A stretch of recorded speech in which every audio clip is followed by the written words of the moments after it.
وما خلقت الجن والإنس إلا ليعبدون.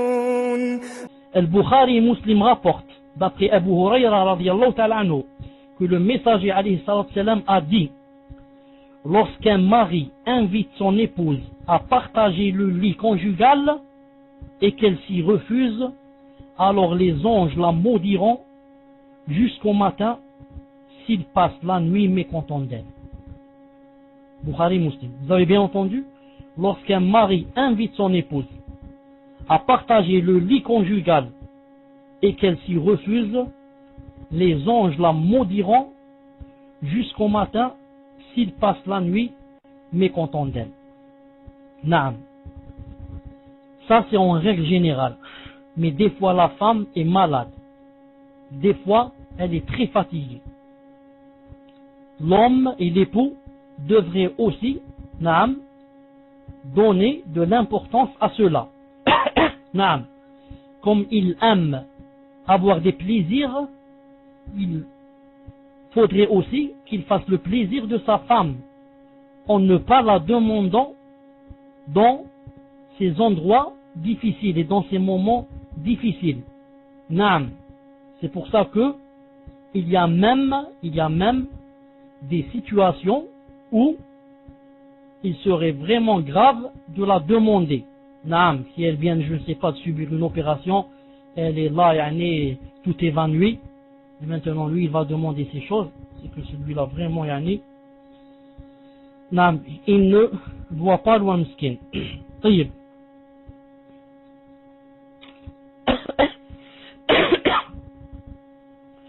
J'ouvre une petite remarque pour dire que, comme a dit Cheikh Ibn Uthaymin rahimahullah, et comme disent aussi les savants, que ce que donne la femme à son mari, c'est bien sûr une adoration, mais c'est aussi en contrepartie des dépenses. Naam. C'est pour cela que, si jamais un homme ne veut pas dépenser pour sa femme, ne pas lui acheter le manger, ne pas lui acheter ses habits nécessaires, naam, elle peut se refuser à lui, comme a dit les savants, à condition que, pourquoi pas cette chose, c'est en contrepartie des dépenses. Naam, il faudrait que lui aussi dépense pour elle, sauf si il ne peut pas, il n'a pas trouvé de travail, ou on l'a licencié. Mais s'il peut, et il dit aujourd'hui, naam, j'achète pas le manger à ma femme, naam, qu'elle reste comme ça, et qu'elle mange ou elle mange pas, je m'en fous.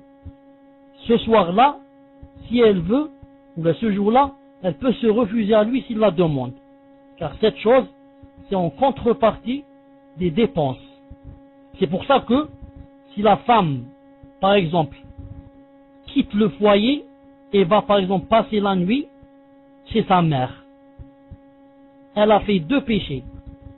Le premier, de ne pas lui avoir demandé la permission, et le second, disons le second, c'est pas un péché. Elle a fait un péché et elle a perdu une chose. Le péché, c'est pour ne pas avoir demandé la permission, et ce qu'elle a perdu, c'est le jour où elle a passé la nuit chez sa mère, il n'est pas obligé pour lui de dépenser pour elle. Car pour dépenser pour elle, elle doit être à la maison. Comme ça, si la demande, elle est prête. Naam. Mais, si elle lui demande la permission d'aller passer la nuit quelque part, et qu'il accepte, il lui dit, tu peux aller passer la nuit là où tu as dit, chez ta tante par exemple. Dans ce cas, elle a gagné que elle n'a pas commis un péché en quittant le foyer. Et elle a toujours perdu quoi? Elle a perdu que il n'y a pas de dépense pour elle. Il n'est pas obligé de dépenser tant qu'elle est chez sa mère, son père, ses parents, les voisins. Tant qu'elle n'est pas dans la maison, même si c'est lui qui lui a dit les permis de sortir, il n'est pas obligé de dépenser pour elle. Pourquoi? J'ai dit que les dépenses, c'était en contrepartie de ses plaisirs. Naam. Et ceux qui veulent lire cela je peux leur donner le tome et la page où Cheikh Ibn Uthaymin a dit cela, mais seulement pas aujourd'hui, Inch'Allah Ta'ala.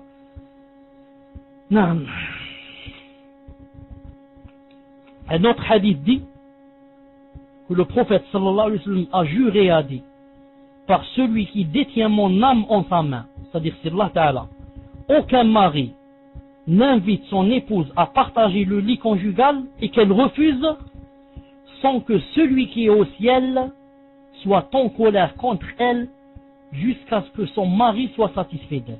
Subhanallah al-Azim. Une femme qui se refuse à son mari sans raison, ni maladie, ni rien, ni quelque chose de grave, celui qui est au ciel sera en colère contre elle jusqu'à quoi? Jusqu'à ce qu'elle satisfasse son mari ou bien que son mari soit satisfait d'elle. Naam.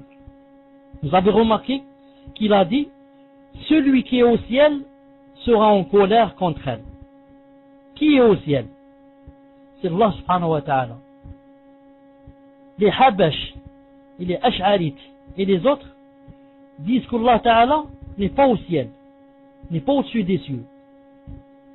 Naam. Ils connaissent Allah ta'ala mieux que le prophète alayhi salam. Le prophète alayhi salam qui dit celui qui est au ciel sera en colère contre toi, ils disent non, il ne connaît pas Allah. C'est nous qui le connaissons, il n'est pas au ciel. Il n'est pas au-dessus du trône. Même si Allah Ta'ala dit qu'il est au-dessus des cieux, ils disent non, il n'est pas au-dessus des cieux. Allah Ta'ala, en disant cela, il a voulu dire autre chose. Il a voulu dire autre chose. Allah Ta'ala, astaghfirullah et a'udhu billah de ce que je vais dire, nous a induit en erreur. Non, quand il a dit il était au-dessus des cieux, il ne parlait pas de lui, il parlait de sa rahma. C'est sa rahma, sa miséricorde qui est au-dessus du trône. Quant à lui, il est partout. À droite, à gauche, en bas, naam, partout. Dans la forêt, dans les cavernes, dans les cafés, dans les dancing, dans les toilettes, il est partout. A'udhu billahi min hadha al-qawl. A'udhu billah. A'udhu billah. Naam. Donc, satisfaire le plaisir charnel dans un cadre sain et légal est l'un des objectifs pour lesquels l'islam a institué le mariage. Vous avez bien remarqué ce qu'il a dit? Satisfaire le plaisir charnel, comment?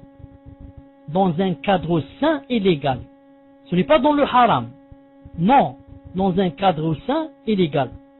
C'est pour ça que si l'époux demande la femme pour faire le haram et elle se refuse, alors les anges ne la maudiront pas. Et alors Allah ne sera pas en colère d'elle. Mieux encore, Allah Ta'ala sera ravi d'elle. Il dira voilà alors une épouse qui m'aime plus que son mari. Son mari a dit on fait cette chose, elle lui a dit on fait pas. Allah Ta'ala ne veut pas.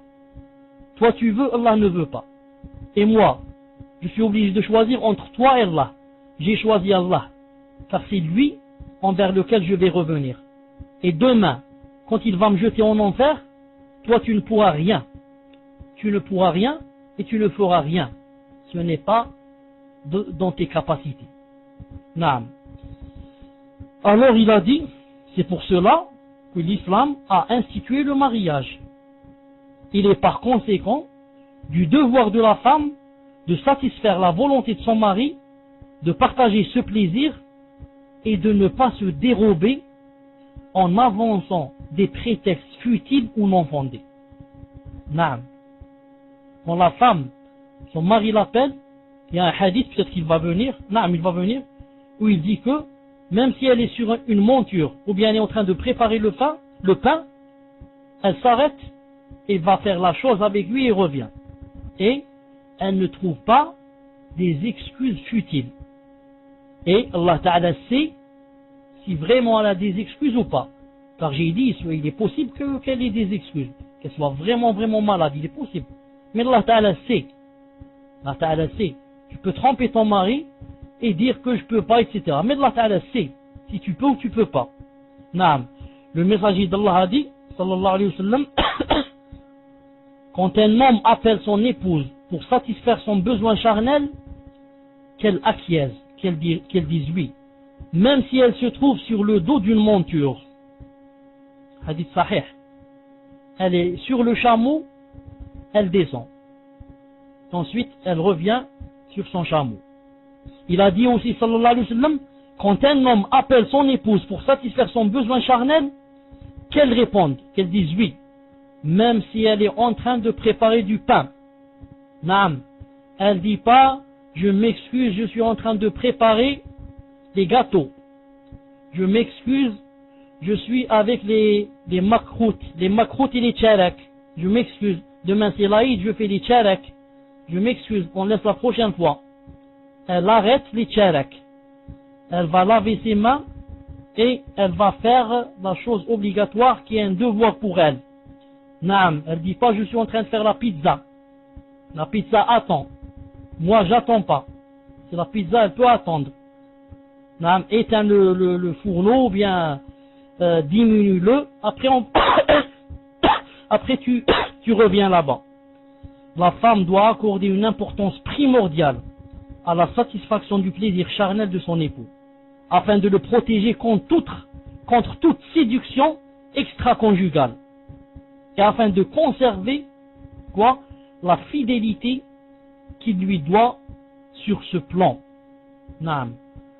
L'objectif des principes de l'islam concernant le mariage est notamment d'assurer à l'homme comme à la femme une vie pure et équilibrée, loin de toute tentation malsaine et de tout penchant pour le péché.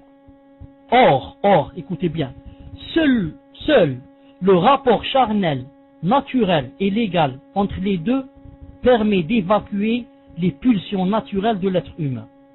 D'où la nécessité pour les deux conjoints d'être attentifs à leurs désirs mutuels. L'orientation que nous donne le prophète alayhi salam dans le hadith suivant va dans ce sens. Naam.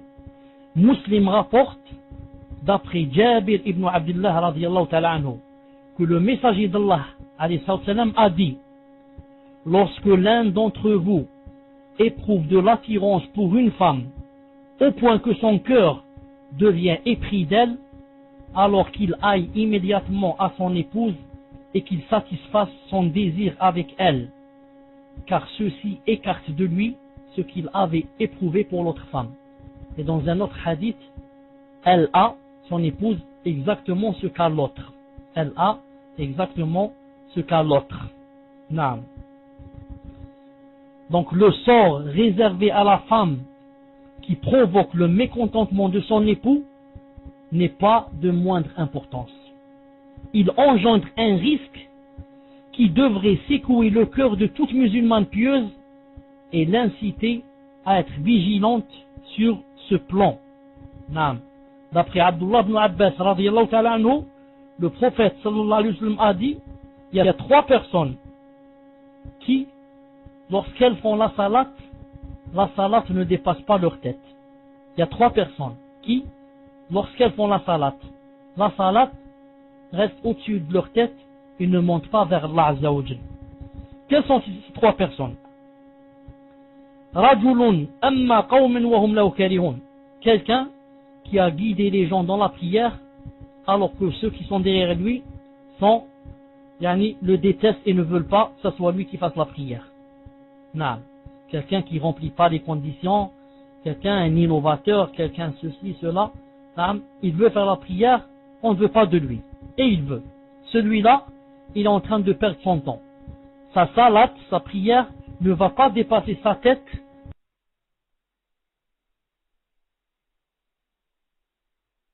d'un ompon. Elle restera un ompon sur sa tête.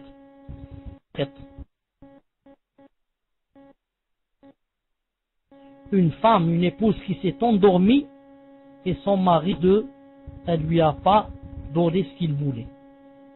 Celle-là, quand elle fait la prière le matin, elle se lève pour faire la prière, sa prière ne va pas dépasser un ompon.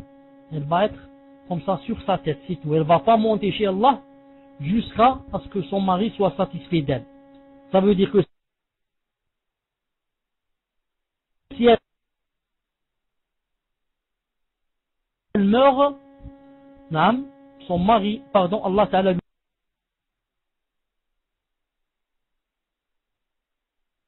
le matin, elle fait la prière et elle meurt. Allah Ta'ala lui dira pourquoi tu n'as pas fait la salat. Ça coupe. Taïb. On va voir un peu.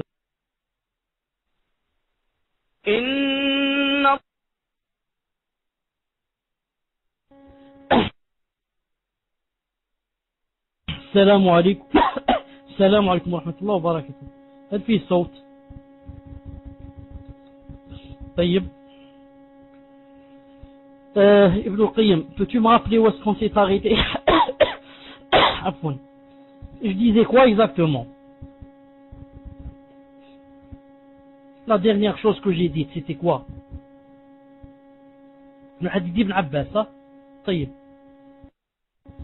Je vais chercher ce que disait ce hadith. Ah, naam. Naam. Donc, la femme qui ne satisfait pas son mari, sans excuse bien sûr, à part que les anges la maudissent, à part que Allah Ta'ala est en colère contre elle, il y a une troisième chose, c'est que sa salat ne dépasse pas sa tête. Naam, jusqu'à ce que son mari soit content d'elle. Donc le mécontentement visé dans ce hadith est uniquement celui suscité par un manquement de l'épouse à l'un de ses devoirs envers son époux. Dans l'autre cas de figure, quand l'époux manifeste son mécontentement à tort, des fois l'époux est en colère contre sa femme, mais à tort. L'homme, quand il est en colère contre sa femme, ça ne veut pas dire toujours qu'il a raison. Des fois il est en colère contre des choses dont la femme n'est pas fautive. Dans ce cas, la femme n'aura pas à se sentir coupable, car seul un mécontentement justifié la concerne. Ce qui me concerne, moi, Allah Ta'ala est en colère contre moi, il va me rentrer en enfer, si, je t'ai rendu mécontent, mais, c'est-à-dire, c'est moi la faute, c'est de ma faute. Mais si toi-même tu t'énerves, tu deviens mécontent et colérique et coléreux, sans que ça soit de ma faute, c'est ton caractère, etc., ça, je n'ai pas à me sentir coupable, car le mécontentement ici n'est pas justifié. En outre, si dans ce cas-là, même si le mécontentement n'est pas justifié, si dans ce cas-là, elle fait montre de patience et d'indulgence, Allah l'en récompensera. Toutefois, il est à rappeler que l'épouse doit manifester sa bienveillance et son obéissance à son époux, tant que ces demandes ne mènent pas au péché. On revient toujours à la condition de quoi? Que pourvu que ce qu'il me demande n'est pas un péché. Pourvu que ce qu'il me demande n'est pas un péché. Demande-moi tout ce qui est permis, j'essaierai de le faire au maximum. Tu me demandes un seul péché, je ne le fais pas. Voilà la différence. Demande-moi ce que tu veux, des choses légales, je les ferai, Inch'Allah Ta'ala, si je peux, si j'ai la capacité. Mais tu me demandes de faire un seul péché, je ne le ferai pas, Inch'Allah Ta'ala. Car aucune obéissance n'est permise quand elle engendre la désobéissance à Allah. Aucune obéissance n'est permise quand elle engendre la désobéissance à Allah Azza wa Jal.